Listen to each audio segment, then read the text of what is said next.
Ladies and gentlemen, joining us now is the Super Bowl champion, Super Bowl MVP. Whoa. He's damn near 50 years old, and he's currently the quarterback for the Indianapolis Colts. Ladies and gentlemen, Joe Flacco. Yeah. How you doing, Joe? Whoa. What's up, fellas? Doing well. Hey, I know we love you here in Indy. I didn't know you loved Indy. Is that your basement? Where are you right now? Sweet basement. Wow. Is that your basement? Have you ever been in this room? There's like a museum in the facility. Oh, that's the museum in the facility. I thought that was maybe your basement. That's in the facility. Okay, I didn't know how quickly you. Yeah, I didn't know how quickly you got in there. Okay, so you're at the facility, which is good news. We're getting this work in on this Overreaction Monday. How do you feel after yesterday's big win, and how do you feel about the team as a whole right now, Joe? Man, I mean, listen, as you know, anytime you get a win in the NFL, it's unbelievable feeling. It's one of the hardest things to do, and I mean, it never gets old. There's definitely some frustrations, at least on my end, like just sitting over on the sideline a couple times yesterday. But man, our defense got the job done, and it was an awesome win. Okay, so let's talk about your conversation with Aditi afterwards. You obviously put over Michael Pittman Jr. in a big way. I think one of the boys is going to ask you about that here in a little bit. But you also said, like, it's not my decision on whether or not I play. You know, that's a coach's decision in your answer there. The decision was made for you to play AR, emergency quarterback number 3. I know that was disputed all week or conversated about outside the building. Mentally for you, handling that plus like whether or not you're going to play day to day, how has it been and how's your relationship still with AR, who we all hope is healthy or on his way to healthy? Yeah, it's all good. I mean, listen, I think getting a couple weeks under my belt before this week was definitely good. I mean, just having the practice kind of going into the Jacksonville week and all that. I think it helps prepare you and lock you in a little bit more than you are the previous few weeks, just naturally. So I think just having that experience from the last couple of weeks, I was able to draw on that a little bit and then just kind of, take every day for what it was and make sure I was prepared. How do you feel about the conversation, though, that is happening? It is very large. Obviously, we're having it on this program because I watch, but it is AR. Obviously, you understand the situation. Drafted number 4 overall to be the future of organization. You're brought in to be backup quarterback, veteran, hopefully guide and lead. Injury happens, you get in, you play good ball. Future still is AR. Do you guys talk, you and AR, have those conversations? What is the relationship between you two through it all? No, we don't have any conversations like that. I mean, listen, every one of us in the locker room has a job and a role on this team. And the end goal is for us to be, a division-winning playoff team, and let's go see what we can do. And I know what my role is, and my role is to go out there and be prepared at all times. And when I am called upon, make sure that I can put our team in position to win football games. And I understand that. I'm going to go out there and I'm going to do my best, and I'm going to love it, and I'm going to have a blast, and I'm going to, believe me, yeah, I'm going to do all those things. But, I understand my role, and I'm just trying to make sure I can do that the best I can. You're kicking ass out there, dude. You're kicking so much ass. It is a blast to watch. And you're seemingly the perfect person for the relationship in the situation. Colts fans are lucky for the dubs, excited for the future as well. AJ has a question for you, Joe. Joe, I want to, when I watch you play, and I've told Pat and the boys this many times, you look so comfortable in the pocket, standing tall, so patient. Looks like you have, hey, there's no worries. I'm just going to go through my progressions. Here we go. Get the ball out to whoever's open. Is that in reality how you feel? Because that's what it looks like. And how is that compared to maybe early on in your career? Yeah, I think sometimes that's probably the truth, but it's definitely not all the time. I try to put on a good face and trick myself into thinking that's the case because, when you do feel comfortable in the pocket, when you trick yourself into feeling like, hey, I got this and I'm going to be able to get the ball out, go through my progressions, that's when your mind's at best to actually do those things. When all of a sudden there's a little bit of you're not sure whether a guy's coming free or if the guys are going to do the job. If you start thinking about those things, well, now you're always going to speed things up. You're not going to see things as well. You're going to be moving your feet way too much. And I think it's constantly that game in your mind that you're getting yourself to sit there and relax. And I think when people talk about the speed of the game, it's not that the game is that much faster. It's not that everybody in the field is that much faster. I mean, there are guys that are faster and all those things, but it's making the moment too big that usually speeds things up. I mean, anytime we all do something for the first time, it usually seems way faster than it actually is. And that's because our brain's scrambled. We're not seeing it for what it is. So you just kind of have to constantly remind yourself of that. How often over the last 2 years, end of season with Browns, here with Colts, have you seen anything new How much is your recall is happening with these defenses? Legit. I think Aaron told us one time during an Aaron Rodgers Tuesday, he saw a defense and he was like, I thought back to 2006 when I saw the same. Are you similar? Is that type of thing? And it's funny how defenses kind of come full circle. I mean, and when I first come into the league, they're doing this, and now I feel like they're kind of going back to more traditional type stuff. But they do some things on third down that maybe you haven't seen before, and all those things. I think what happens as you're in the league longer, you understand the things that you need to pay attention to and the things that are just kind of eye candy and they're there to distract you and get you off your base. You know what I mean? Like, as long as you have a good idea of what those safeties are doing and are guys pressed, are they playing man, you can rely on those simple basics to play fast football.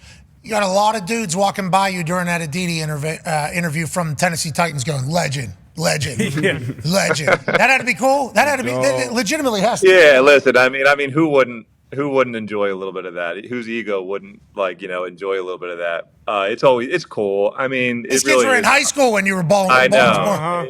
It's. I don't think of it that way, but in those moments when you can kind of step back and guys are walking by, it's awesome to be able to do this and still be able to do this. So yeah, you've earned it. We're lucky for you here in Indianapolis. D-But's got a question for you. Yeah, speaking of, some of these guys are probably in high school, middle school, and I may or may not have put out a tweet. 2024 Joe Flacco is the best quarterback in the league. He threw an interception. I'm gonna need you to have my back going forward. But these young guys, man, I know A.D. Mitchell, Josh Downs kind of caught some flack going into this game. Michael Pittman Jr. It was talks about him going potentially on IR. He shows up huge. Like, what is it like with those young wide receiver? AP averaging, I think, 28 yards per catch. Like, what's the vibe with that young wide receiver room? It's a lot of fun because you have young guys, like a combination of like young guys that are really eager to get the ball in their hands. Like, they want the ball, which is awesome because you want guys that want to show up on game day. And I think Pitt's still a young guy too, but he's kind of like a veteran in that room. And like, just with his toughness and like the model that he puts out there to kind of show up on Sundays and be ready to go no matter what, it's an awesome combination right now. And they're a lot of fun to kind of play with. I mean, they're constantly coming up to you on the sideline and, say, hey, how about this? I could have this, or hey, thanks for trusting me on that one. So it's been a lot of fun. Yeah, Alec Pierce, obviously, watching him blossom and go get it, like what everybody's kind of talked about happening in practices. We're seeing it in games now. A lot of fun. The Pittman Jr. stuff, he was going to IR last week. That was the news. Yeah. That was legit, right? That was kind of what was happening. Can you explain that from your situation or your vantage? Listen, I think we were kind of just waiting. I saw him in the training room a little bit and doing his thing and getting prepared and taking notes in the meeting room and all that stuff. So, I did see. I think I woke up in one morning and was looking at scores or something and saw Pittman out 2 weeks or whatever I saw. But man, that's what football is all about. I mean, it's going out there and playing in that kind of shape, understanding that, hey, I feel like I can go. I'm going to do it. If I feel like I can go, I'm going to go show up for my team. And listen, that's what makes really good teams. And like, those are the kind of guys you need to put your team together with. And did the respect that you gain in that locker room, I don't think it gets talked about enough. I mean, I think there's a lot of times where guys get hurt and they feel like it's going to affect their contract or, affect different things. And sometimes it does. And I think wrongfully so. I think being tough in this sport is still probably the most important thing in terms of being successful. So hell yeah, Joe. Hey, that was a good speech. Yeah, guys are scared to put bad tape out there. That's real, though, Joe. Guys are like, I don't want to put any bad tape out there, especially if they like contracts. I'm like, man, I don't know. I get both sides of it. Yeah, because I guess I've seen it hurt guys, and I've seen it help guys. So it's like, it's so tough. But, man, at least for me, you're getting a ton of respect. So. You know who his coach is? Who's that? Reggie Wayne. Our former teammate. He was a dog. He was playing. If he could walk, he was playing. Sure. Tore his tricep. wore that big-ass J.J. Watt arm sleeve for the rest of the year. So I'm sure him playing for Reggie Wayne has a lot to do with that as well. And practice every day. Every day. Every day. Never. No G days. Nope. No reps off. Every day Reggie was out there. And we saw him coaching. He had like the pad. He was trying to like punch the ball out every single rep when we were there for training camp 2 years ago. Yeah, he was. And I think he said a lot of you guys wanted to jump off the train, I think, for Alec Pierce or something like that. He's like loving coaching over there, too. How is the vibes of the building? Good? Listen, you know how it is on a Monday after a win, man. Everybody's feeling good. Just got to keep that in check a little bit. Which I think this game was good to do that. It was a win, but it was a tough win, So there was definitely things to kind of get in there and coach and correct, which is good. Okay, now for you, it doesn't seem like there's much. Tone has a question for you. Yeah, Joe, I watched you a ton, obviously, when you were with the Ravens versus the Steelers. And Pat gave a stat earlier that you're averaging over 300 a game since you came back for the Browns last season. And I said last Number week, one in the NFL, by the way. Number one in the NFL. in the NFL. And I said last week that this is the best Joe Flacco has ever played in his entire career. I said besides the 2012 playoff run, which was unbelievable. What would you agree or disagree that this is some of the best football that you've played in your career? It's a tough question, and I think there's multiple parts to that. I mean, listen, I think if you're looking at statistics, then I'm not going to argue you. I think that's probably true. I do also think as you get older, I mean, it is a position that if you can keep yourself in shape, you should get better at. So I would say that I have gotten better. I hope I've gotten better over the years. On the other side of that, though, in Baltimore, we weren't always playing that style, man. I mean, we were making sure that we were the physical domination. We were that physical team that was going to come in and impose our will. And when it got late, and it wasn't always about going out and throwing for 300 yards and doing those things. It was about playing good football and really inflicting our style of pain on teams. And I think you can see the success that they kind of have with that style. And then especially as it gets late in the year, when you have to play tough defenses week in and week out, that style definitely kind of comes to light, and you can see more of that. But I listen, like I said, it's there's a couple things to it. If you look at the stats, for sure, man. I mean, I'm playing my best ball, but I think there's a lot more to it than that at the end of the day. Yeah, playing winning football is a big deal, and agreeing to do that as opposed to just running up stats is obviously a personality trait that we appreciate the shit out of. Hell yeah, Joe. Certainly do. And you talked about Baltimore and their style of play and everything like that. I don't know how they're allowed to get Derrick Henry. I don't know how. I don't know how that was allowed. That should have been one of those ones where the commissioner comes in. Come on, Goodell. Yes, nah, this ain't. No chance. Because it's all working out exactly how. Yeah. Yeah, and Patrick Ricard's big ass is still back there. It's working. Dude, yeah, that's wild, man. It's awesome. On one end, it's so cool to see that. He comes in as a D lineman. He's out there freaking playing fullback, and now he's leading Derrick Henry through. So it's pretty sweet. Moving too. Hey, he's got feet like a shortbird. Yeah. Running routes. He is. He's got hands Looking too. at the ball. Patrick Ricard doing his thing. All right, let's talk a little bit off football. Ty has a question for you. Yeah, Joe, do you feel like you're completely acclimated to the city now? Obviously, last year being in Cleveland, it's kind of a whirlwind. You get there and, you played incredible.